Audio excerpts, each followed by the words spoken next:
Hi honeys, welcome back to my channel. My name is Kat and today I am doing part 2 of my birthday book haul.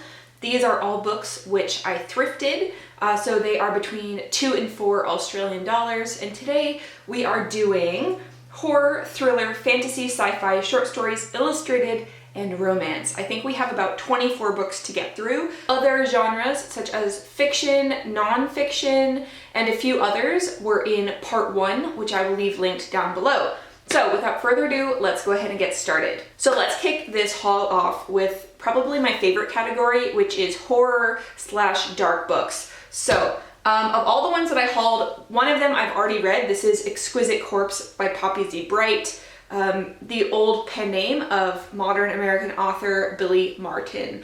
This is an extremely dark story following 4 points of views, 2 of which are serial killers who are also cannibals, and this is set in New Orleans. Highly recommend it if that is your thing. The rest of the ones here in this category I have not read. So let's talk about The Hunger by Alma Katsu.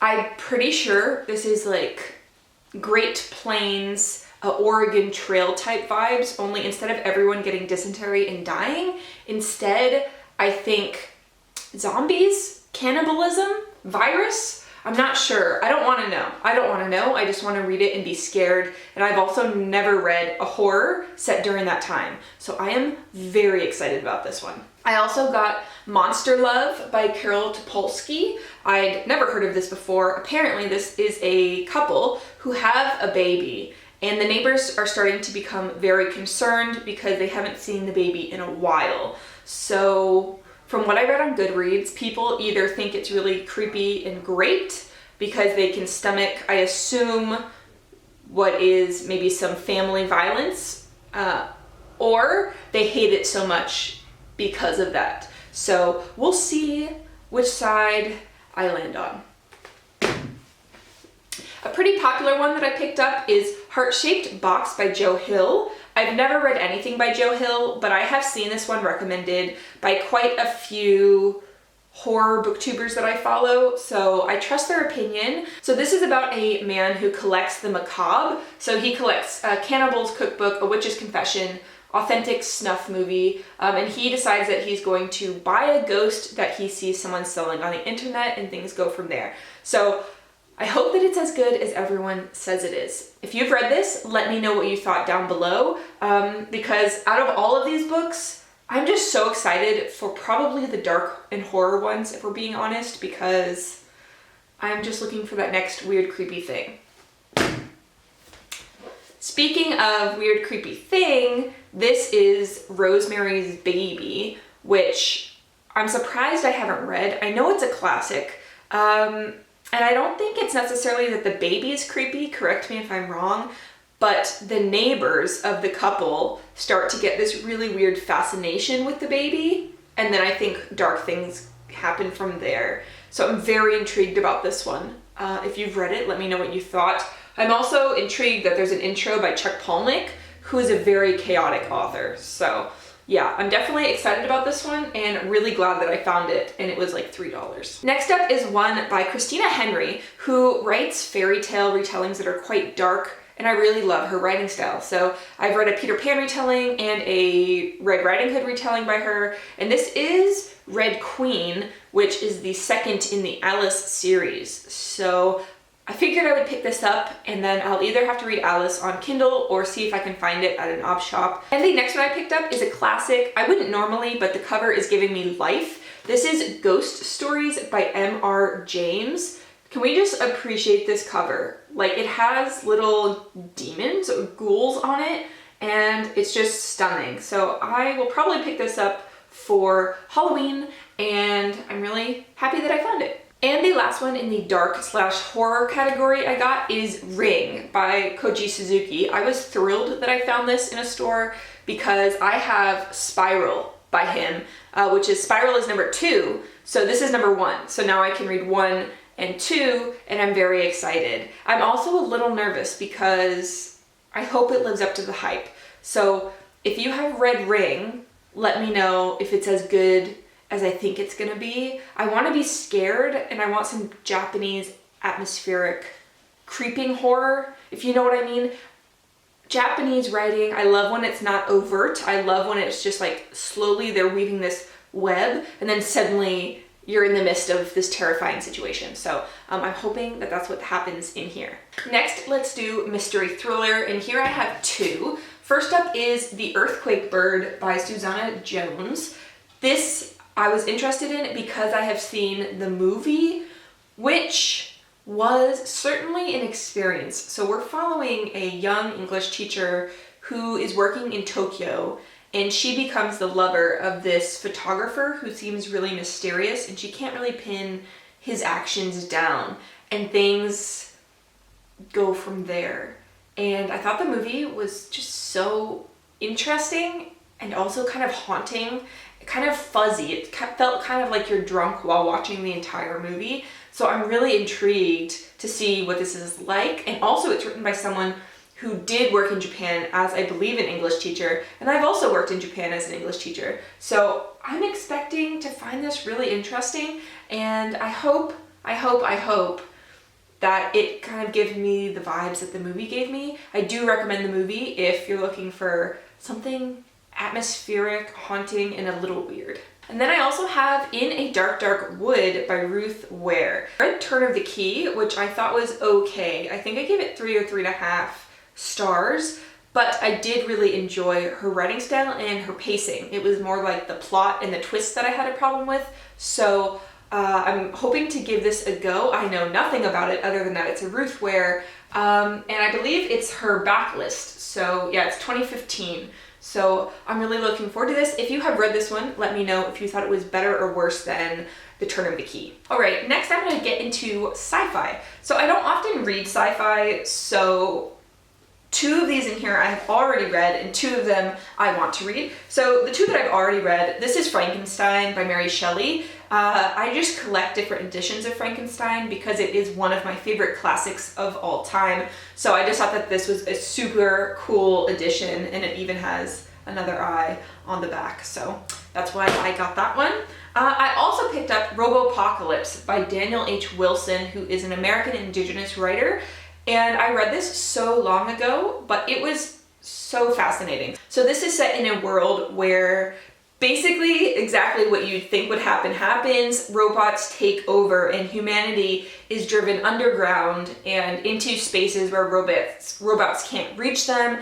And there are different points of view all over the world. And one of the points of view is an indigenous reservation where different indigenous peoples are gathering to kind of take back certain areas against the robots. Another point of view is in Japan, a man who used to work at a robot factory who is trying to create a safe haven. There's just different points of view, and I thought it was really fascinating, really well done. So when I saw it, I wanted to have it on my shelves. Okay. And the 2 I got that I haven't read, this is Native Tongue by Suzette Hayden Elgin. So this is set in the year 2205, and women are slaves on Earth.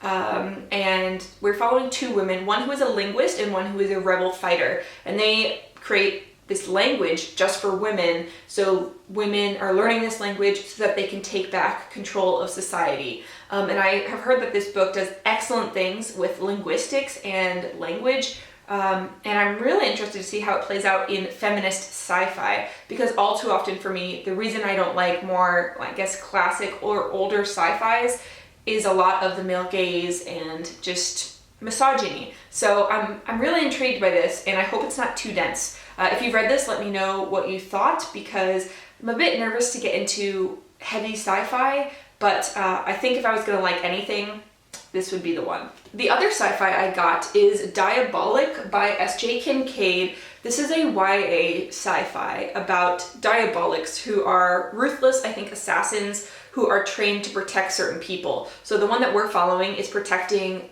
basically the emperor's daughter, and then she has to basically pretend to be her in order to keep her safe. I wouldn't normally pick this up, except this was recommended to me as a read for Scorpios, so it piqued my interest, and then I saw it at the store for I don't even know, like $1, $2. So I thought, why the heck not? Some of the reviewers and recommenders on BookTube think Scorpios will like this, so I'm gonna give it a go. Next, let's do fantasy. I picked up this adorable edition of Life of Pi by Jan Martel. I've actually never read Life of Pi, and I wasn't sure if I was gonna get this, but my husband also really wants to read it, so I figured why not? It still has the original tag on it, and it was sold for $20. It's really beautiful. It's like a blue indented cover, and then it has silver edges. So we'll see. We'll see if I get to that one, or if my husband will read it. That's fine too. I was really excited to see Shadow and Bone. I am a huge Leigh Bardugo fan, just from Six of Crows and Cricket Kingdom. I've never read anything else, but I saw that I think Netflix has a teaser trailer for this, so I'm wanting to check it out. I was hoping to find this, and I did. So if you've read this, please let me know what you thought, if it is totally worth the hype. I really hope it is. I love Leigh Bardugo's writing style so much, and I can't wait to read this, but I'm also very, very nervous. Next up is The Grace Keepers by Kirsty Logan. So this is about a world that has been submerged underwater, and there are landlockers who stay mainland and damplings who are the people who travel and live on floating seas. And we're following, I believe, someone who works as an acrobat in one of the traveling oceanic circuses. Everything sounds amazing in this, and I will absolutely be getting to this for Merry January, which is when I read mer-themed books, because that's one of my favorite things, and I always figure, why not start the year out with my fave? I also have An Ember in the Ashes by Sabaa Tahir. I don't know anything about this other than that a lot of people seem to really like it, and it is an author of color, and it was at the local op shop for $4, so why not give it a go? I love a YA fantasy if it's done right. I find that YA fantasy is the easiest for me to escape into, and we're gonna be moving our house in about 2.5 weeks. Not thrilled, but also might need some escapism, because each drive to the new house is 2 hours, and we're gonna be moving for over a week. So that's a lot of reading to get done. Next up is The Book of M by Peng Shepherd. This synopsis really drew my attention. Well, I'm lying. First up, the cover drew my attention, and then the synopsis. So this is set in a dystopian India where shadows start to disappear, and then those people's memories start to disappear. And I believe we're following a couple who have been hiding out, hoping to avoid the forgetting. And I believe they are in Virginia in America, yes. So I think it's a very interesting dystopia where the dystopian part is that everyone is getting mass memory loss. If you've read this, let me know, because I've never actually heard of this one before. And I've never seen this cover before, so when I saw it, I was like, what a find, what a gem. So if you've read it, let me know what you think. And the last fantasy I have today is from West Africa. This is She Would Be King by Waitu Moore. It says, in the West African village of Lai, red-haired Bessa is cursed at birth and exiled on suspicion of being a witch. Bitten by a viper and left for dead, she survives to discover a new life with a group of African-American settlers in the colony of Monrovia.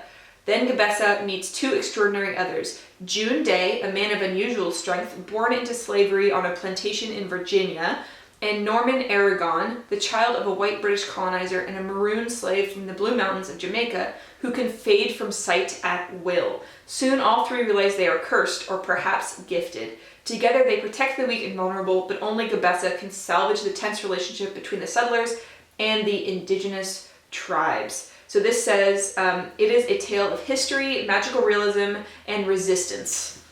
Sounds fabulous. We just have 4 books left now. So one is an illustrated novel. This is Eric by Sean Tan. Sean Tan is my favorite Australian illustrator. His books are amazing. They aren't that wordy, they're more visual. And this one I found in an op shop, and it was only 50 cents because it has a lot of water damage. So some of the pages were stuck together and I had to peel them apart. So there are small issues with it, as you can see, and there's wrinkling, but I really don't care. For 50 cents, it's a great find. And yeah, that's his illustration style. It's really adorable, and I can't wait to see what it's about. So it says, some years ago, we had a foreign exchange student come to stay, but he didn't want to use our guest room. He preferred to sleep in the pantry. So I'm expecting this to be quite cute and sweet, and it's extremely small. And yeah, I'm just very excited. And the only romance I hauled is Unteachable by Leah Rader. So this is following a girl who on her 18th birthday goes to a festival in her hometown, and she really hits it off with the guy there, and I believe they kiss, and they make plans to like go on another date. But then when she goes to school, turns out that he is her teacher. So obviously there's going to be problems, and it's a forbidden romance. However, she is of legal age, but there's still the person of power, so it makes it a very forbidden romance. And last up, I have two short story collections. So this is The Woman Destroyed by Simone de Beauvoir. I have only read The Second Sex by Beauvoir. I have never read anything else, so I thought that this would be quite interesting to dip into. I also quite like the cover. For some reason, I just feel like it's very Beauvoir-esque. Feminist and gorgeous and haunting and beautifully executed. And the last book I have to hold today is The Standing Chandelier by Lionel Shriver, who is a terrible person, but because I got this at the op shop, it doesn't give money to them whatsoever. And this is a short story collection, I believe, exploring if men and women can be platonic friends together or not. I've seen it a few times at my library, almost picked it up a few times, and then when I saw it at the op shop, I was like, why not give it a go? If I don't like it, I can just donate it back. But definitely, if you want to check this out, don't buy it new because the author is not good. So that's all I'm going to say about that. Please let me know which of these books were interesting to you down below. A massive unhaul is coming soon because, like I said, we're moving, so look forward to that. And I will talk to you in another video soon. Lots of love. Bye!